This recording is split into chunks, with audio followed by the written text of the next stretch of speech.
Please join me in the pledge. I pledge allegiance to the flag of the United States of America and to the republic for which it stands, one nation, under God, indivisible, with liberty and justice for all. Roll call, please. Commissioner Mattress? Yes. Commissioner Cohen? Present. Commissioner Bridges is on her way. Commissioner Driscoll? Here. Commissioner Mayberger? Here. Commissioner Paskin-Jordan? Here. Commissioner Stanford, the other state will not be present at the meeting. Okay, great. Thank you. I will pull items number 16 and 17 to the August meeting. I will reconfigure our order just a bit.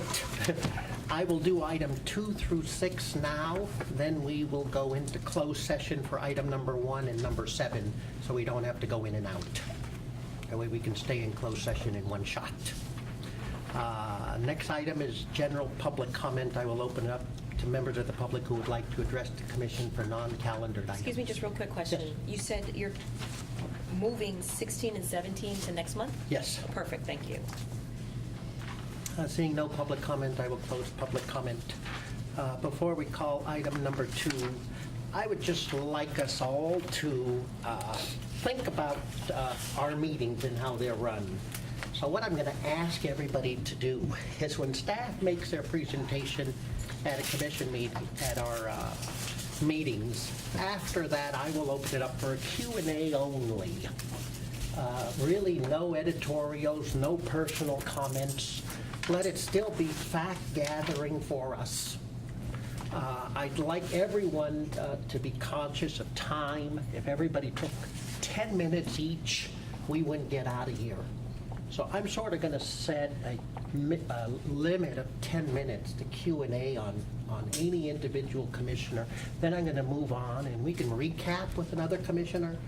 But I want the discussion to free flow among all of us and not have any particular commissioner dominate the question and answer period.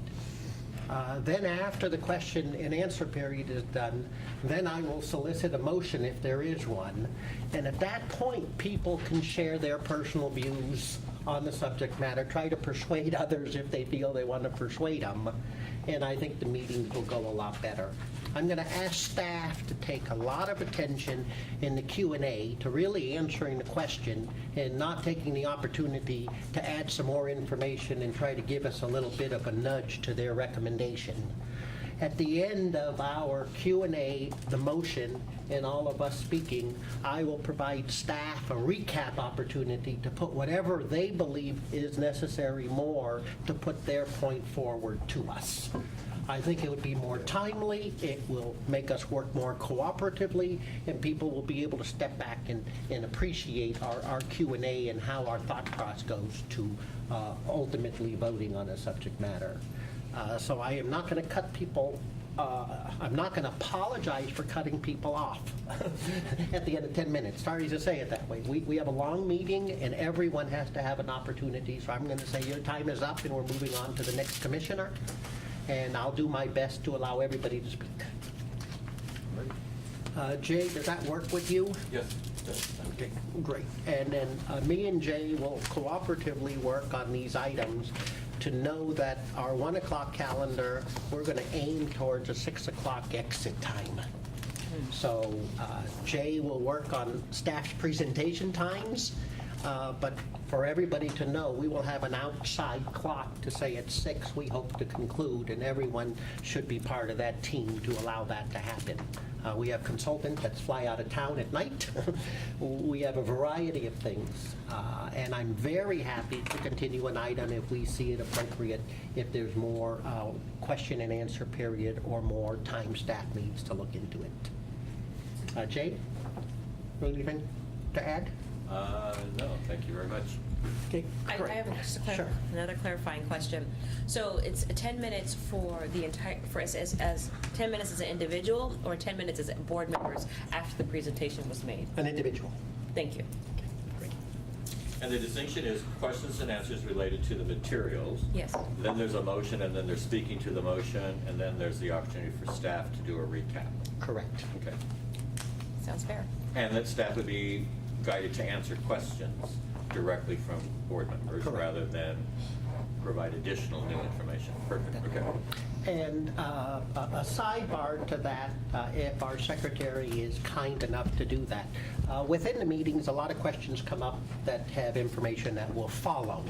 If our secretary would be kind enough to track that, and at the end of the meeting or the next day, provide me a list of which questions have been asked by the commission, and then check them off to know that it is looped around.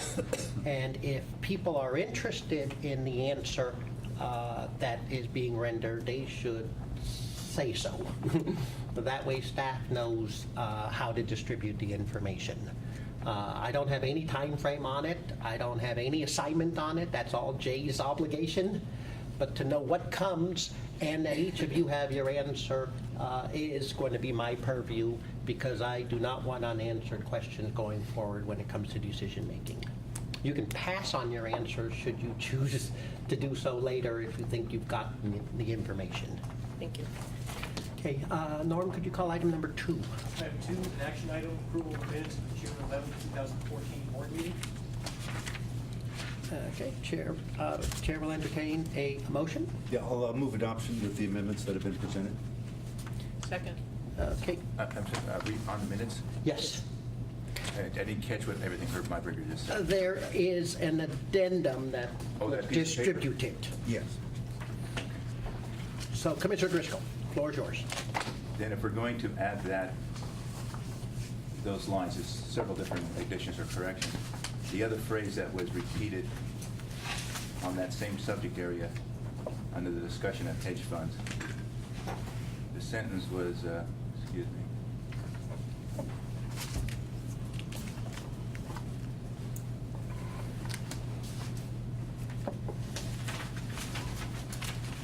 Okay, sort of a broken sentence, but the key thing, this is the black swan. Long-term capital nearly destroyed the entire fiduciary financial system. In the panic of 2008, that was caused by hedge funds. That was the statement that was made. So you'd like that included I in the think that minutes? statement should be included in terms of capturing the flavor of that whole discussion. Okay. We didn't discuss that comment particularly, but that comment was repeated 3 times by board member, people in the audience. The comment showed up in the letters to us. So I think it's worth saving that comment as part of the minutes. Okay, Norm, you can load that up. Will the maker and second accept that? Yes. Okay, and then I'd like a little add-on to page 16, paragraph number 3.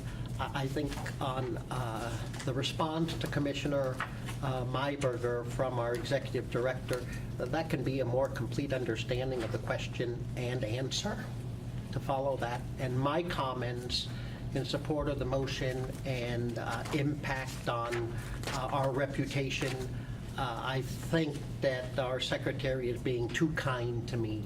I'd like that to more accurately reflect my concerns about our reputation. It took a number of months to do that. I believe we're in excess of a year. The negotiations broke down, and there's still some unanswered questions to the breakdown in negotiations. We did not go to bidder number 2, so I had a series of things that concerned me about our reputation on the RFP process, so I'd like those to be all inclusive rather than being kind to me. Would the maker and second accept that? Yes, indeed. Great. I will open up for public comment on item number 2. Seeing none, I'll close public comment. All those in favor of amendment of the approval of the minutes as changed? Aye. Aye. Passes unanimously. Thank you. Could you call item number 3, please? Item number 3, action item as well, approval of minutes of the special board meeting of June 18th. Chair will entertain a motion of adoption. I'll move adoption. I'll second. Any comments? We'll open up for public comment on item number 3. Seeing none, I will close public comment. All those in favor? Aye. Aye, passes unanimously. Thank you. Item number 4, please. Item number 4, the consent calendar. Okay, Chair will entertain a motion of adoption unless someone would like to pull a particular item. I'll move adoption of the consent calendar. I'll second that. Second. Any discussion? Open it up for public comment on item number 4, consent calendar. Close public comment. All those in favor? Aye. Aye. Passes unanimously. Item number 5, please. Item number 5 is capital request for Commissioner Bridges. Item number 5 is self-explanatory. The chair will entertain a motion of adoption. Yes, so moved. I'll Second. open up for public comment on item number 5. Seeing none, I'll close public comment. All those in favor? Aye. Passes unanimously. You voted? Item number 6, please. Item number 6 is discussion item, board member reports and comments. Okay, Joe, do you have any reports? Yes. Regarding my ability to attend the NASP Institute, it's a double conference. I only went to one half of it. I think Commissioner Bridges went to the other half. They discussed very much how they started in their first 2 sections where they were talking about issues of ethics and governance, though they did not use those 2 words. I would say the largest group of the audience were, I won't say new trustees, but based on the Q&A, very well led by an attorney, getting people to talk about how you're making decisions, how it appears to the public, let alone how it appears to the members. There was a lot of sessions on individual sub-asset class topics. There was a panel at lunchtime that was very well moderated, and coincidentally, the interim CIO from CalPERS was there talking about a whole range of things they had done, to include, it was over a year that they had spent on working on developing their investment beliefs. Apparently, they never really had done that in their principles, and it was a very large interactive process between staff and the board, and they're very thrilled of it. And the issues of sustainability and issues like, for example, energy and fossil fuel, those topics. They're talking about how to talk about it, as well as coming up with a document that can then serve to guide them going forward for a very long time. And it's just good the CIA was there. I was able to talk to him, as well as one of the acting board members from CalPERS was there as well. So everybody was talking about their problems, but it was interesting to hear. It's always interesting to hear other trustees talk about problems they're encountering. Some we have not encountered, things we have gone through a long time ago, and everybody's trying to learn from everybody else. It was a nice presentation. If anything, they were always serving too much food. The service was excellent up there. The people just very friendly. I thank you. I just wanted the record to adequately reflect that I submitted my, I too attended the NASA conference, and I gave my evaluation of the workshops to Norm Nickens. We've made copies so we can circulate it, but overall, I think it was very positive. It was helpful for me. It was great, and also in terms of networking, but also a tool to help me continue to expand my knowledge base. Thank you. Hello, Commissioner Bridges. We are on item number 6. All right, thank you. If you're up to it, Apology. give us a little report back on your conference. On the RFK conference, is that what we are? Yes. Yes, all right. Nothing like I thought the conference was very good. I thought the speakers were very well prepared. They covered a lot of things that we're dealing with now, hedge funds, Taft-Hartley, and in terms of changes, regulatory changes that may be coming up regarding that, fiduciary responsibilities. A lot of it on alternative investments, and I think given what we're dealing with now as a board, it was great to see how other trustees are thinking about alternative investments, how they're thinking about hedge funds and their approach, and also just the whole regulatory environment in general and how we should approach it from a fiduciary point of view. So I think it was great to be able to share those ideas, but also to see that the industry is changing actually, and people are embracing alternative investments, and it is in order for us to get enhanced returns in our portfolio and also be hedged. There are things that we should be thinking about, and I think we're moving in the right direction with our new CIO and the direction we're going. We just have to be more prudent and understand what the guidelines are, what the regulatory structure should be, and understand also from a fiduciary standpoint how we structure it in terms of having the right platform. I mean, we talked about staffing, we talked about having the infrastructure, and we're not the only ones struggling with that. So I think it was great to see, so I feel more comfortable as we approach it, and I think we're doing the right things in the way we should be doing it, based on my observations and some of the presentations I received at this conference. Great, thank you. I will open up for public comment on item number 6. Seeing none, I'll close public comment. Wendy, might want to Oh, add I'm sorry, Wendy? Oh, well, yeah. Yeah, I'll add some things, some more flavor to it, why I thought it was a really good conference. So they brought together top hedge fund managers in the country. They brought together public pensions and endowments, consultants. The president of Cambridge was there. The founder of NEPC was there. And so basically talked about sustainable investing and how that works in with hedge funds. And I have to say, and Leona, you may chime into this, I didn't hear a lot of we invest sustainably within the group of hedge funds or managers that were there. So I think that they commented more about what the portfolio looks like and how hedge funds work and how hedge funds work within endowments and pensions. And almost all of them had them. I mean, it was New York Common Fund, it was a lot of large endowments that were there, and so they did have portfolios. But the interesting thing that I found is that they had Microsoft speak at the conference, and they talked about sustainable investing and human rights. And what was interesting, and there are other corporations that spoke about it, is that it basically was about what hit the bottom line to the company. They are interested in human rights, for instance, like Microsoft, because if they shut Skype down, that affects their bottom line. So they have to advocate for human rights in every country, which is fair and open, disclosure, which is good for them in the bottom line. So I think that when Leona and I were there, we were trying to find out from New York Common Fund and some of the large pension funds, did they have any kind of metrics for what is sustainable investing?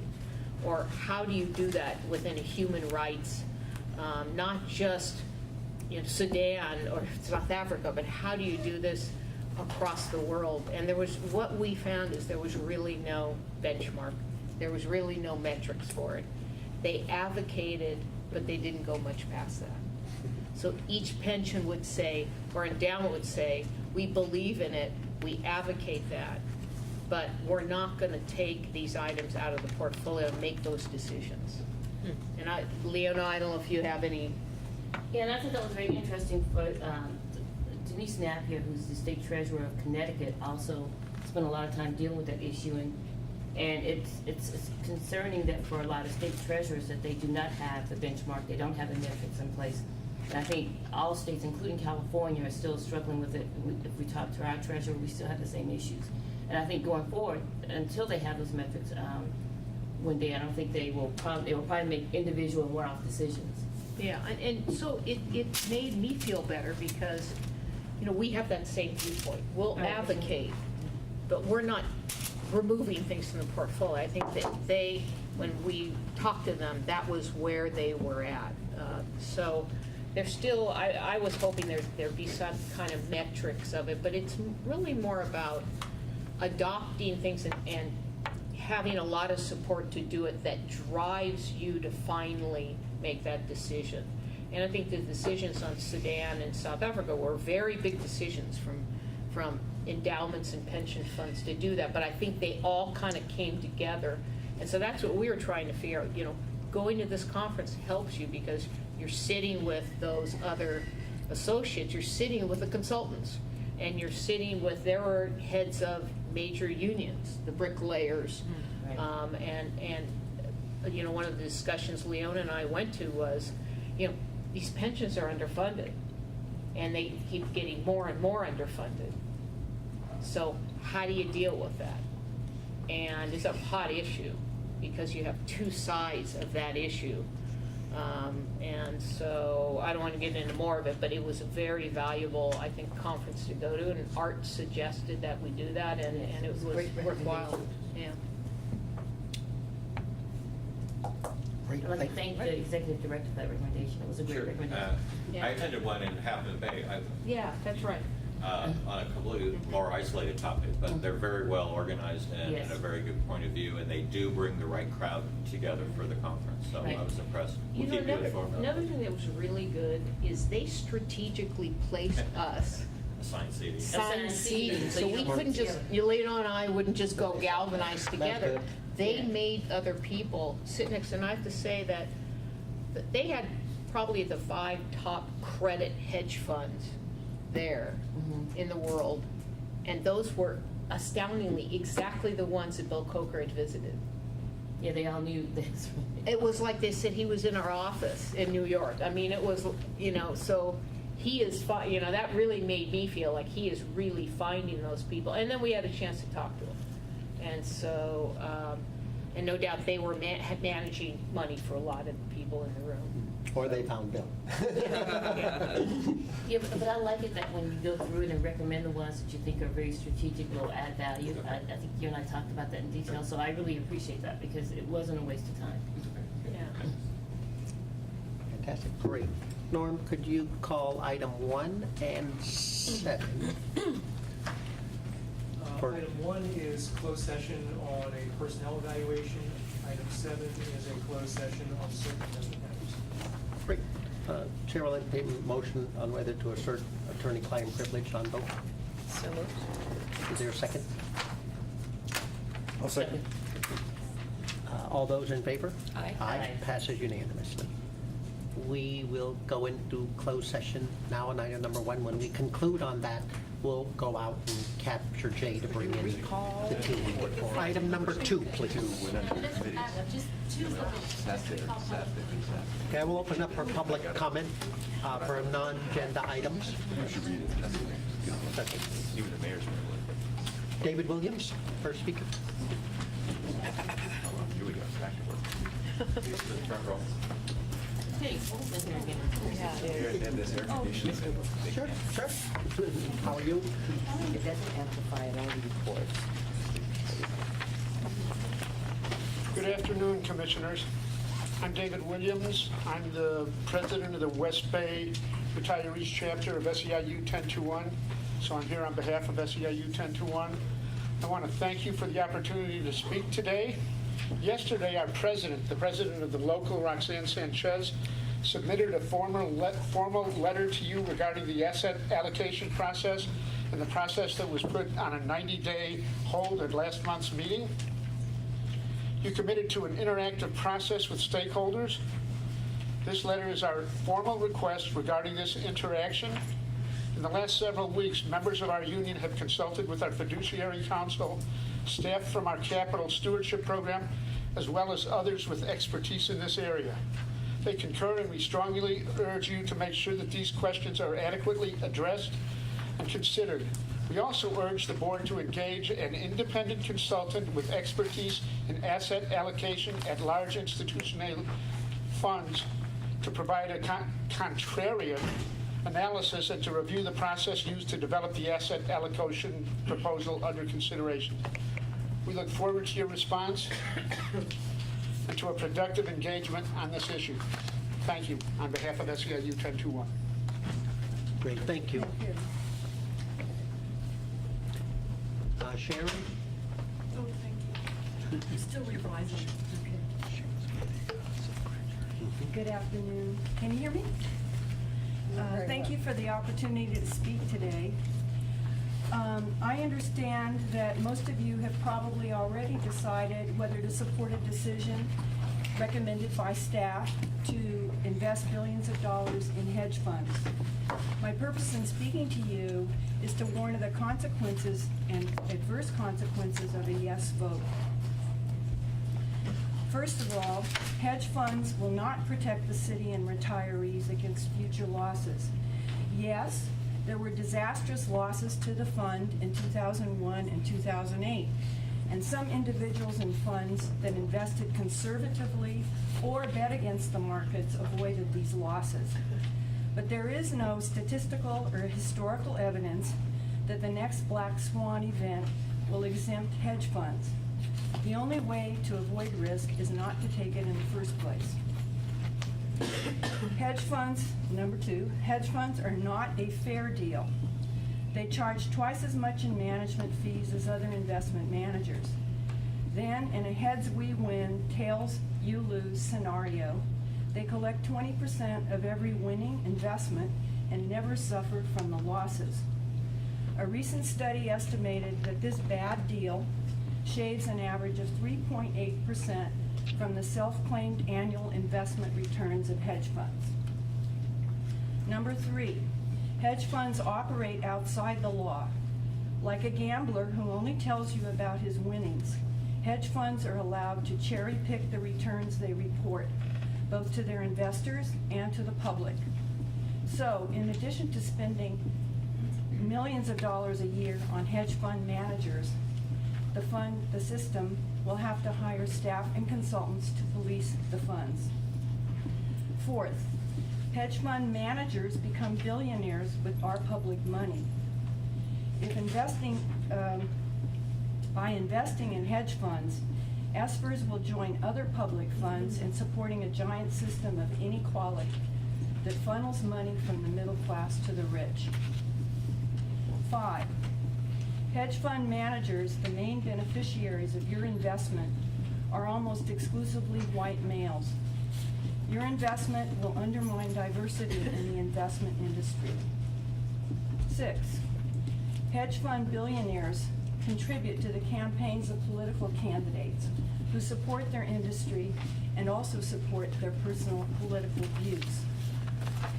7, hedge funds are subject to corruption. The CEO of CalPERS was recently, the ex-CEO of CalPERS was recently indicted in such a scheme. CalPERS is now considering reducing its already small investment in hedge funds by half. Number 8, increasing hedge fund investing will delegate even more of the system's responsibility to outside managers. Accountability and oversight decrease as delegation and contracting increase. Why might you need to vote for this? Number 1, hedge fund managers are considered as the new royalty. Even knowledgeable economists who present contradictory facts with rigorous studies are treated with contempt.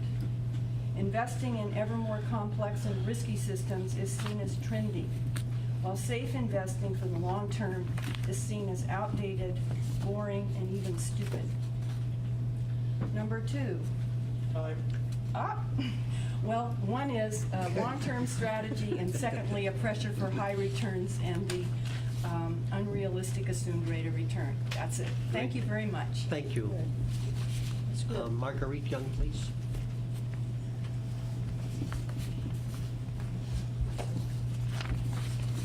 Thank you, board members. Good afternoon. Welcome. Marguerite Young with the SEIU Capital Stewardship Program. I just wanted to follow on David Williams' comments about the letter that was submitted yesterday. I will be staffing the technical interaction around that letter for the local, and I would have to say the last few weeks, this local has invested more in trying to understand the complicated process of asset allocation than they have in the 12 years that I have been with this local. They are taking it extremely seriously. We know that you will as well. And we appreciate the 90-day period and hope for a substantive interaction with this board and staff. Thank you. Great. Thank you. Next, Herbert. Weiner. Oh, and I have to go, I'm sorry. Thank you for joining us today.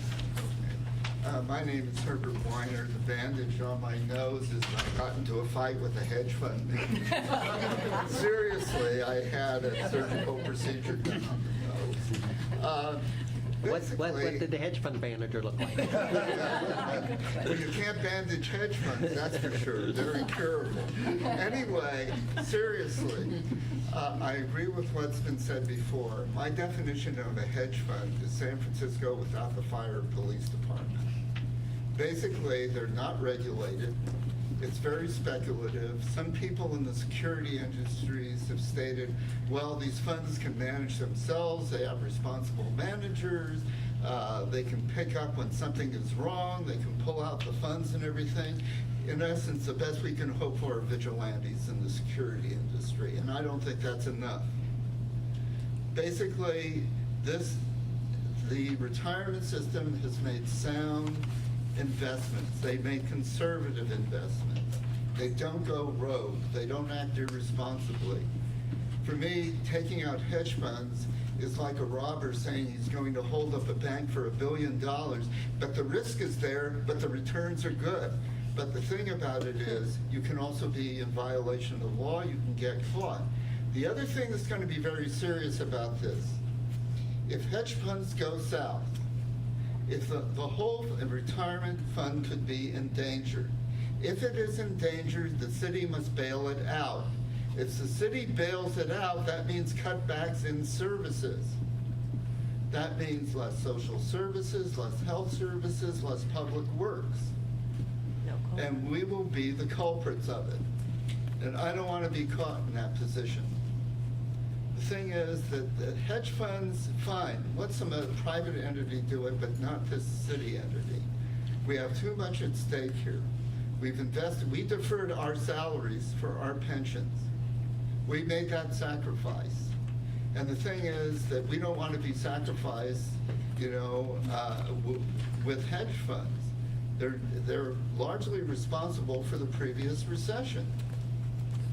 And I don't think any investment corporation or person is that responsible that, they can pull out and make all these corrections. That's up to the federal government to do. That's what we have the SEC for.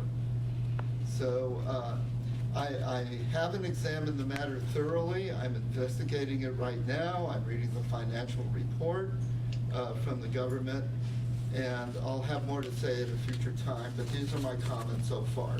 Thank you. Great, thank you. Would anyone else like to address the commission on a non-calendared item? Seeing none, we will close public comment. We will move to item number 8.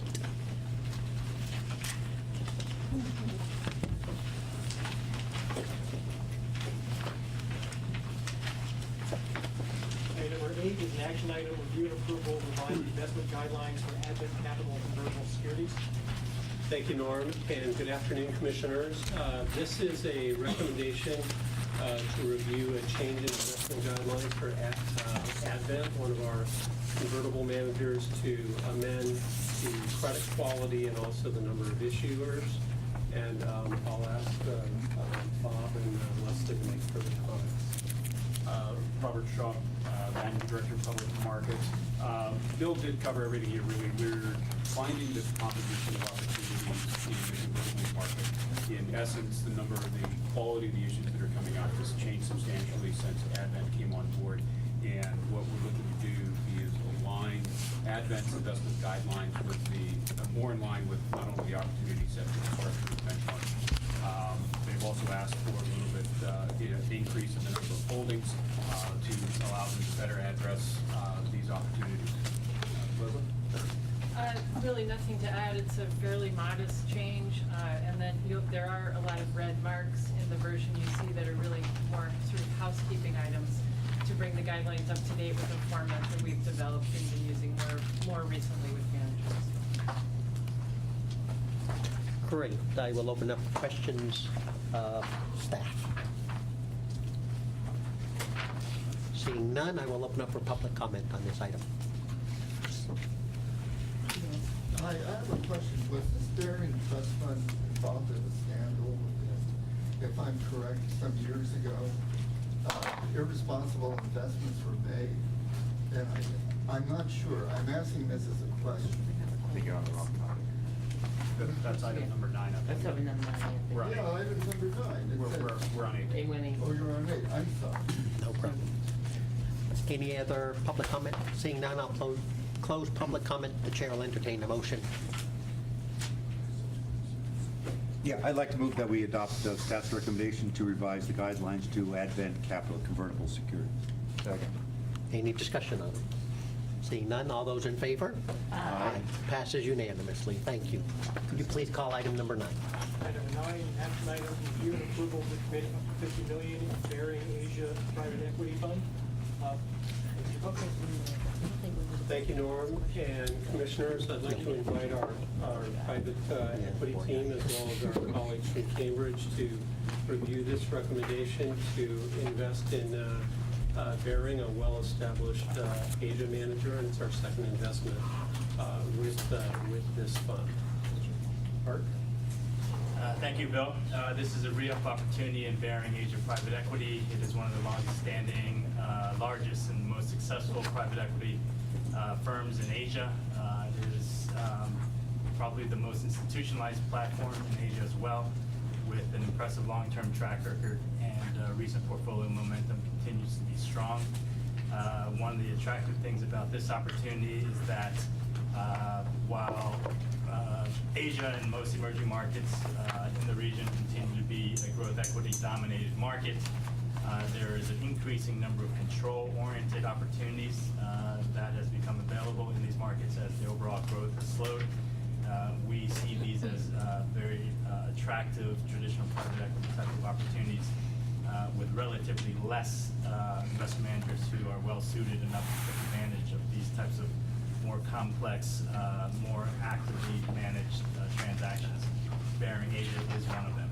So with a number of private agenda items on the calendar today, I will keep my comments short and revisit once the commission has questions. Senior Wong, security analyst. Good afternoon, commissioners. Investing in Bearing Asia Private Equity Fund 6. Bearing Asia's investment strategy is to target growing companies in the region in order to capitalize on the continued growth and maturation of Asian economies. Asian markets, however, are not homogeneous in nature. So to manage the complexity in the diverse economies, Bearing Asia has built one of the largest and most established teams with long-standing, extensive local presence in the region. The 5 leading principals are very experienced Asia-focused investors. They have been working together for over 12 years with the firm.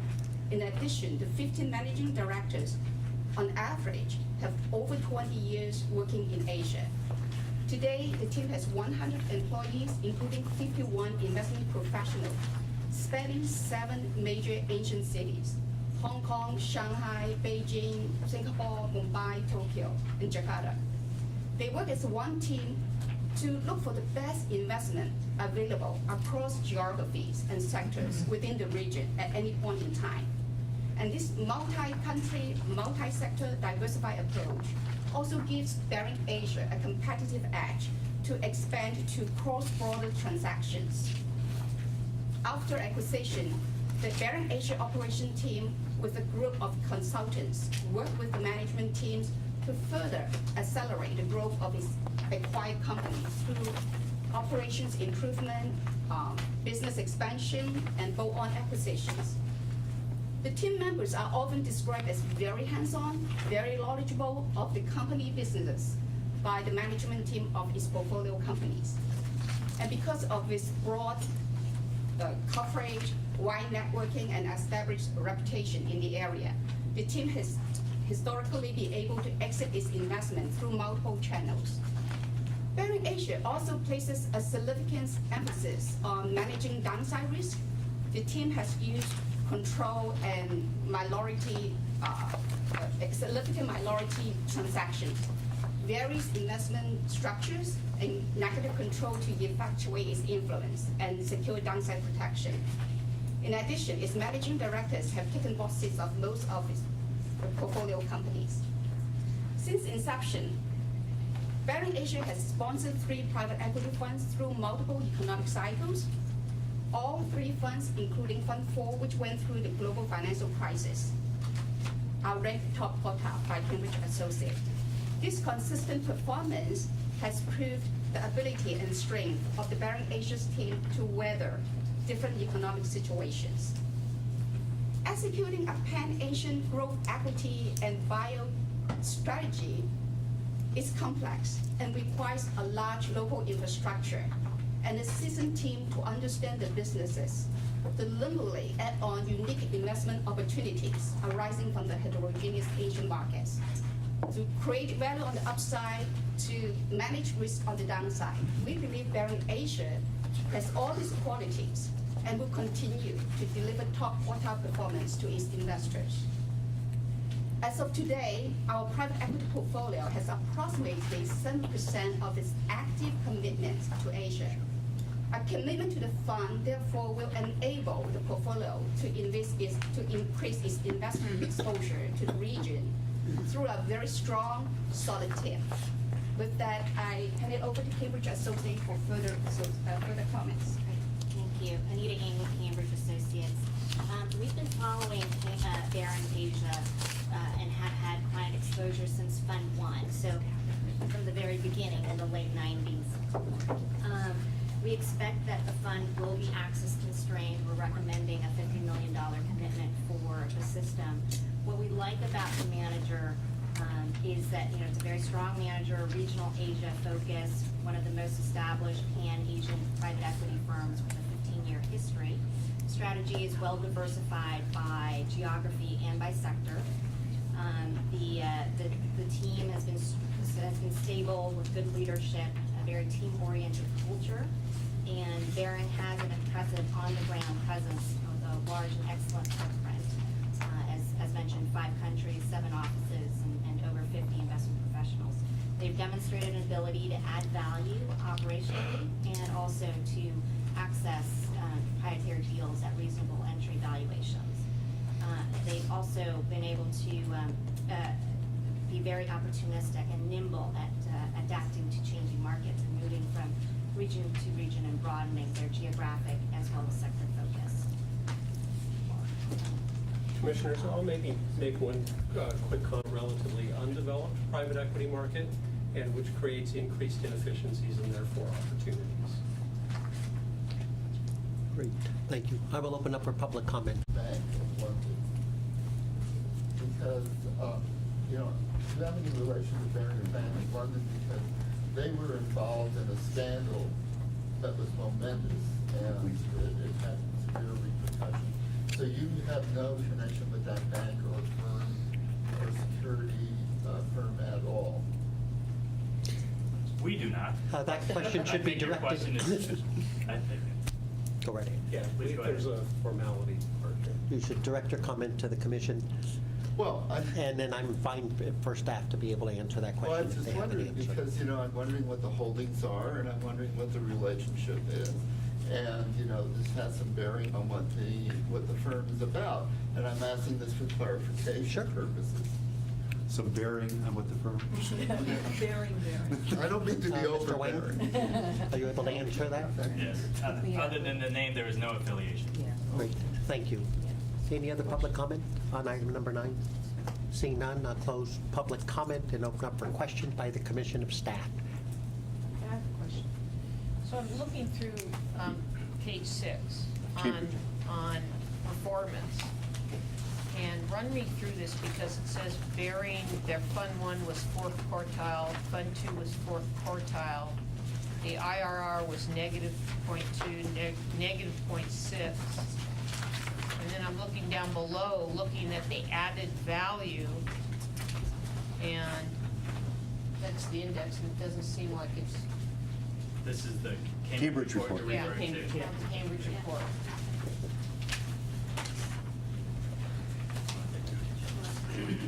So even, when you're looking at the Baring added value at the bottom of the blue chart, it says 0.05x. That's not very much. And some of them are negative to that. Yeah. What we would point to is that the strategy that the firm is pursuing today is more akin to funds 3, 4, and 5. 1 and 2 was more of a venture-related strategy, had more venture investments in those funds, and the firm has since, in the early 2000s, has since evolved and not pursued those investments any longer.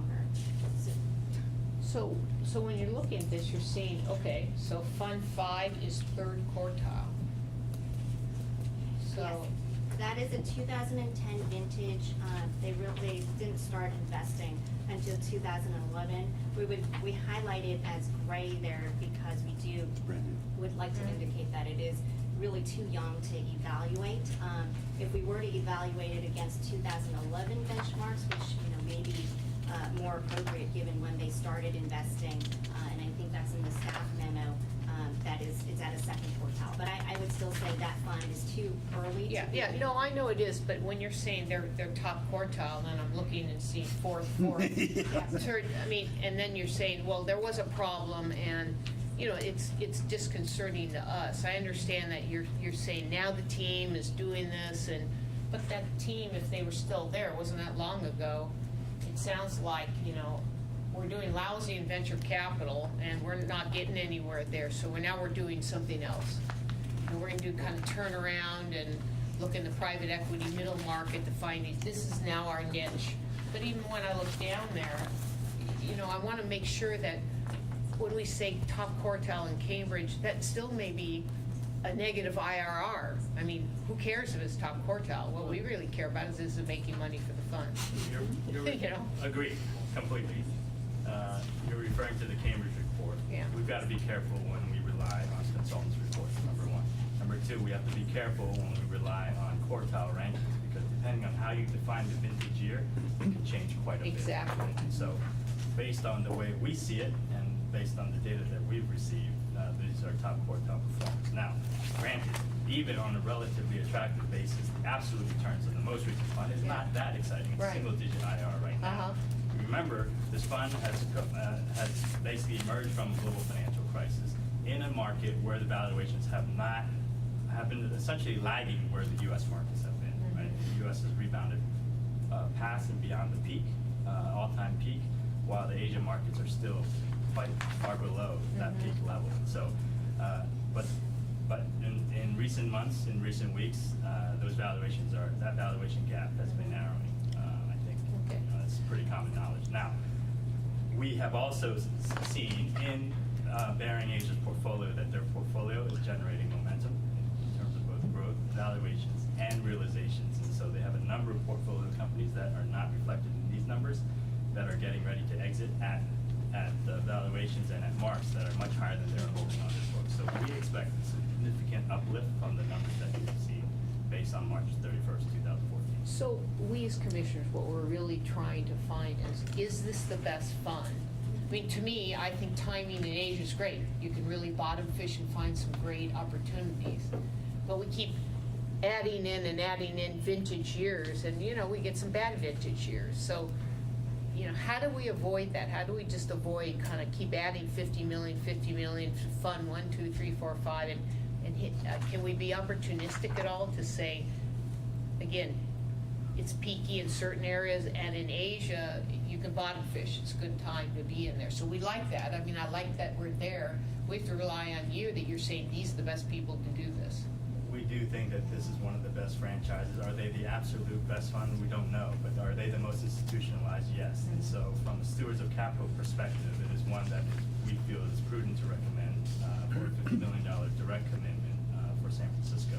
They also have the opportunity to continue to perform at a top quartile level, in our opinion. It's going to be more difficult as they raise larger and larger fund size, but even on that front, we feel they're being pretty disciplined at $3 billion. They can raise a lot more than that, 4 to 5 likely. They're capping it around 3. Which fund were we in there with them? Fund 5. So we're in Fund 5, okay, just Fund 5, okay. Yes. Right. Okay, I'm fine with it. And so, again, we'll know in 5 to 7 years, but we do feel that their franchise, the level of institutionalization, the quality of their portfolio, and the quality of their team warrants their merit. I just want to make sure, because the past, I think we've seen, again, we get in all the funds and we get in the bad years, the good years. That's kind of the easy way. When we see them get big and bulky and start having to throw in money, it worries me.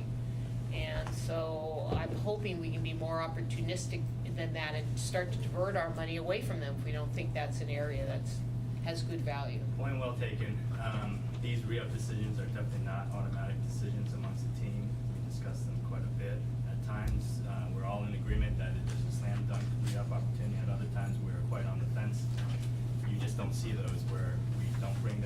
Yeah, okay. So the ones that we brought to you Yeah. are after a significant amount of internal discussion and assessment, and this is certainly one of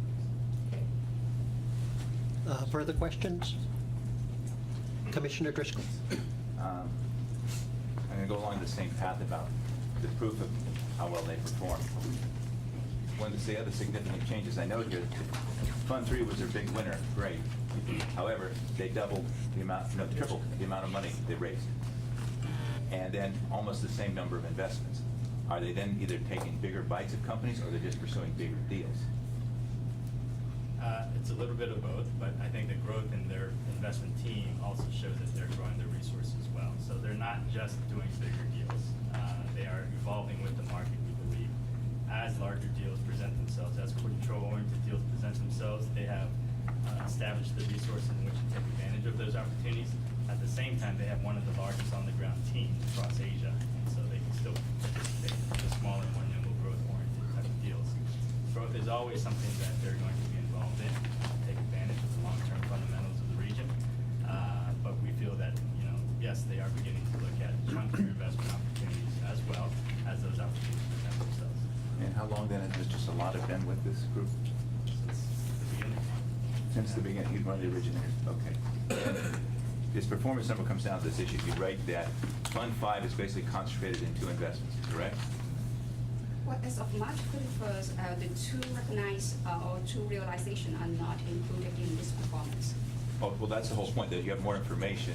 That's when they let you look at the numbers on those 2 deals. It may affect the evaluation, your opinion of their performance, other than what appears on this piece of paper. That's correct, Okay. yes. We have more information, yeah. So what do those numbers look like? Is that appropriate to release that information? I'm not trying to put it up there. Okay. Sure, they realized 2 deals and returned double of their invested capital on those 2 deals. It's 2.1x. And in terms of the approximately 1.5 paid in Fund 5, those are significant pieces of that, not just small deals. You're talking about Fund 5, correct? Yes, I'm talking about Fund 5. Of that 1.5 billion paid in capital Right. in companies, Right. the amount of money that relates to those 2 deals is what? 10% of that, 20, 30% of it? 181 million. Yeah. 12% to 2x means 360,400. 5.2. Okay. Maybe it's just not as compelling. But again, you have And in the information. pipeline, just for more information, there are 2 IPO in the pipeline as well. That's it. Thank you for reminding me of the other question. What you wrote in your comment about one of the concerns is the IPO market. Right. If we're committing today, the earliest any of these could be going to IPO is by 5, 6, 7 years from now. No? Today, the IPO market is now reopened. Reopened. Yes, but it just started at the beginning of this year.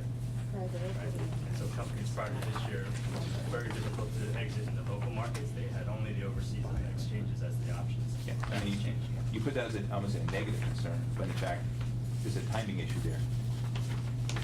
You're thinking things will get better, not just at this moment in time.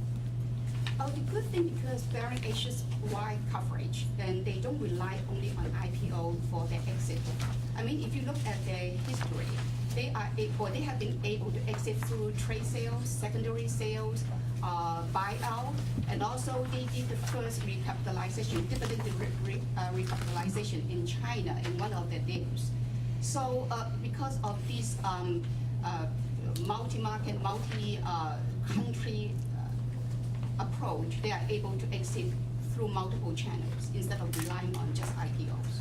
This could be a hindrance statement, is what I was That concerned with. risk is a recognition of the risk that Asia capital markets are less robust and more volatile than those in more developed markets of the world, right? So this is more of a general risk relative to where they are today. In China, the IPO markets are open, and you will see a lot of realizations this year, including several candidates within Bering Asia's portfolio.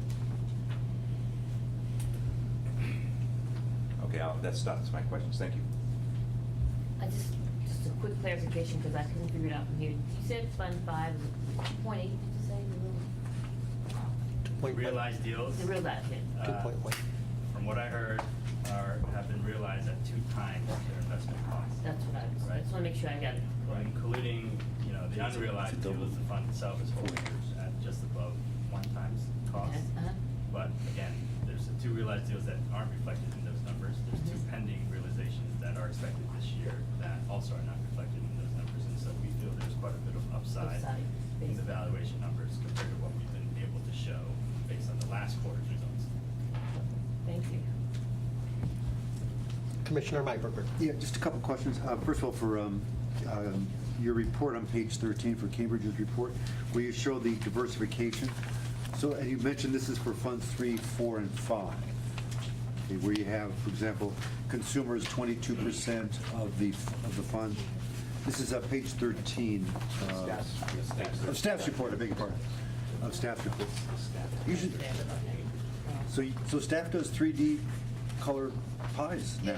Yeah. Nice. That's why this is no wonder I was distracted. No, nice. Usually it was just Cambridge that did that. The consultants that could do 3D color pies, which I love. Tell me, this is shows the diversification by industry among those funds that you have. Across 3 to 5, yes. It looks pretty well diversified because I noticed there were not that many names. Figure you might have had 60 names in those 3 funds, but still, this is the diversification by. Yes, very diversified approach, yes. Okay, very nice. Let's see, I did have, these are buyouts, so we're talking about leverage here? Yes. So, interest rates are pretty low, most likely to go higher. So, can you just comment on the leverage? How much debt are they having? How much leverage? Very disciplined. My current leverage for Fund 3 to 5 is 5.1.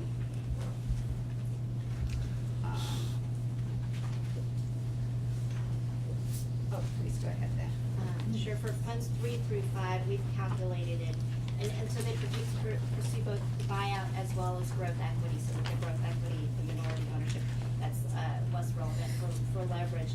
But the weighted average debt to EBITDA multiple that we have is 0.2 at entry and to 1.2 times at today, or as of March 31, 2014. So it's not too much. It's not too much. Compared to a traditional U.S. or European LBO. It's a very different market that's not reliant on leverage or financial engineering, but instead on EBITDA growth. Okay, no, that's worth pointing out because obviously when you have leverage, obviously it's going to magnify things.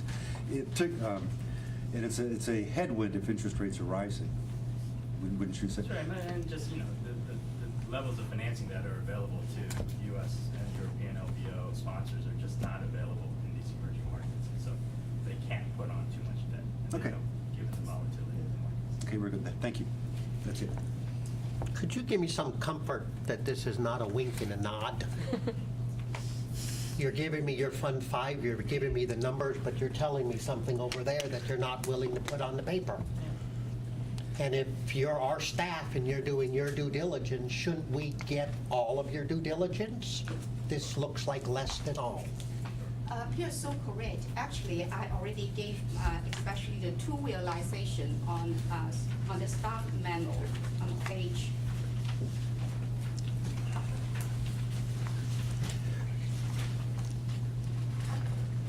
On page 10. The reason that on the performance page we post as of March 31st because it has been the data are provided by the GP, and we believe they are audited numbers, and that's why we feel more comfortable to use their numbers. So why wouldn't we just stop there? Then why wouldn't we just stop at March 31 and say this is the audited and this is the benchmark that we should use? It's either a real number past March 31 or it feels like you're selling me something.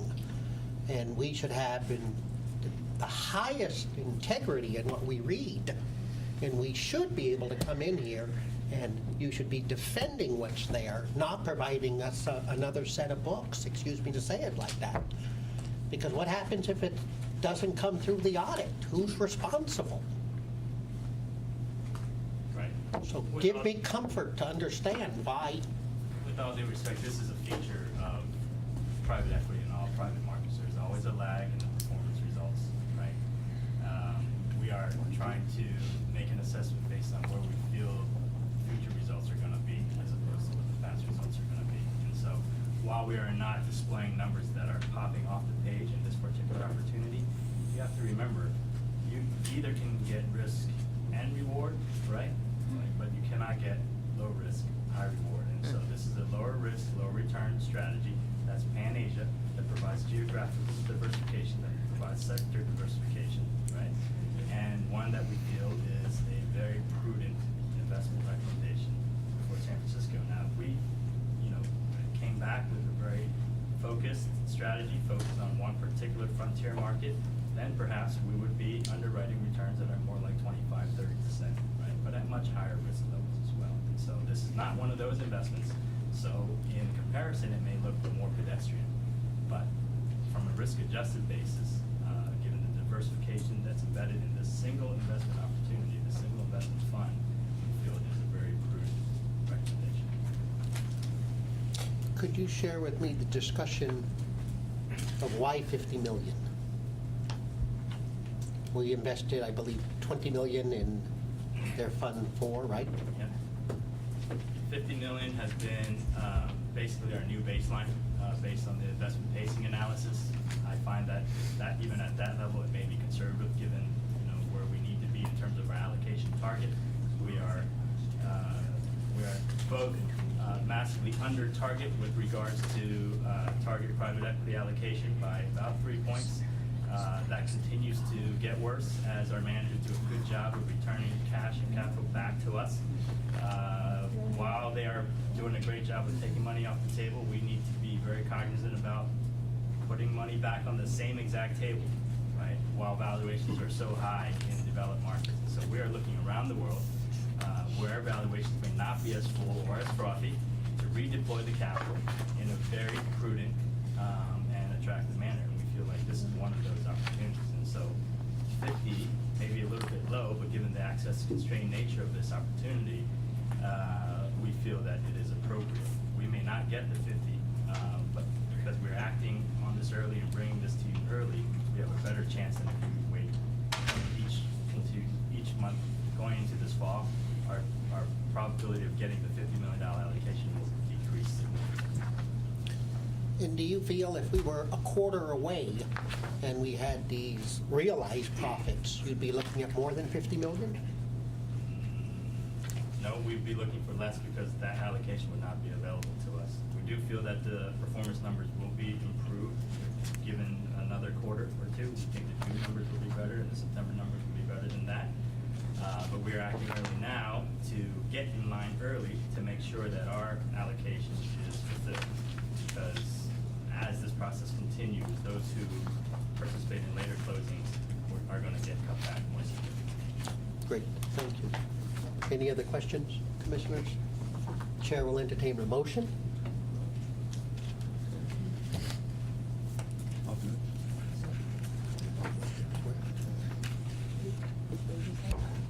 Commissioner Driscoll. I move to accept staff's recommendation to commit up to $50 million to Barron. I'll second. Any discussion on the motion? All those in favor? Aye. I will oppose the item, so it will be a 5-1 vote. Thank you very much. Call item number 10, please. President Mackers, before you go to that item, after the recess, the board was coming out of closed session, so the board should have taken an open session vote on whether to disclose any of the closed session discussion items. I'm hoping the board can remedy that by having the vote now. Okay, sure. Chair will entertain a motion on whether to disclose or not disclose discussion in closed session on the executive director's evaluation. I move that we do not disclose. I second. Any discussion? Seeing none, all those in favor? Aye. Aye. Aye. Passes unanimously. Thank you very much. Item number 10, please. Item 10, action item on reapproval of commitment to $50 million to Abry Partners 8. Thank you, Norm. And Commissioners, this is an investment recommendation for a firm that we know very well. And I'll ask Art and the private equity team as well as Cambridge to brief the commission on rationale for this. Thanks, Bill. This is another re-up opportunity in Avery Partners. long-standing relationship in San Francisco's private equity portfolio, and one of the best performing partnerships in our portfolio. Many of the board members know this group better than I do, but from what I do know, it is a very impressive group. If you would turn to page 4, get the performance issue out of the way, stat memo. Again, very steady, consistent returns, but recent returns are not, jumping off the page. I mean, I think high teens is very good, and as you can see, quite consistent. Recent returns continue to be tracking well, but nothing that says, it's an outstanding return track, certainly from an IRR perspective. This is not a wink and a nod re-up decision, but if there is any partnership in our portfolio that should be more of a automatic re-up, this would be one. Now, we didn't consider it that way. We wanted to make sure that recent performance justifies and continues to track their long-term performance, and I think Glenn will walk you through that. We do think that that's the case. Yes, thanks, Art. So, just to reiterate, this is a very long-standing relationship. It dates all the way back to 1995, which predates my existence here, which means it's a very mature relationship. We've invested across all their platforms, and they have 3 of them, and we participate in all 3 of their platforms, the private equity, senior equity funds, and then the advanced security funds as well. We've put in a total of $185 million in commitments across those 3 platforms. We started investing in the private equity funds, as I said, back in 1995 for Fund 2, and we've been consistently investing across each and every private equity fund since. We have not lost any money in any of those funds. We are net positive on our invested capital basis. We've accrued gains across all but the most recent private equity funds. So their distribution to paid in to capital is very positive in our favor. There's not much changing with Avery. They did recently go through a management transition, which seems to be working out favorably. Their founders, which the Avery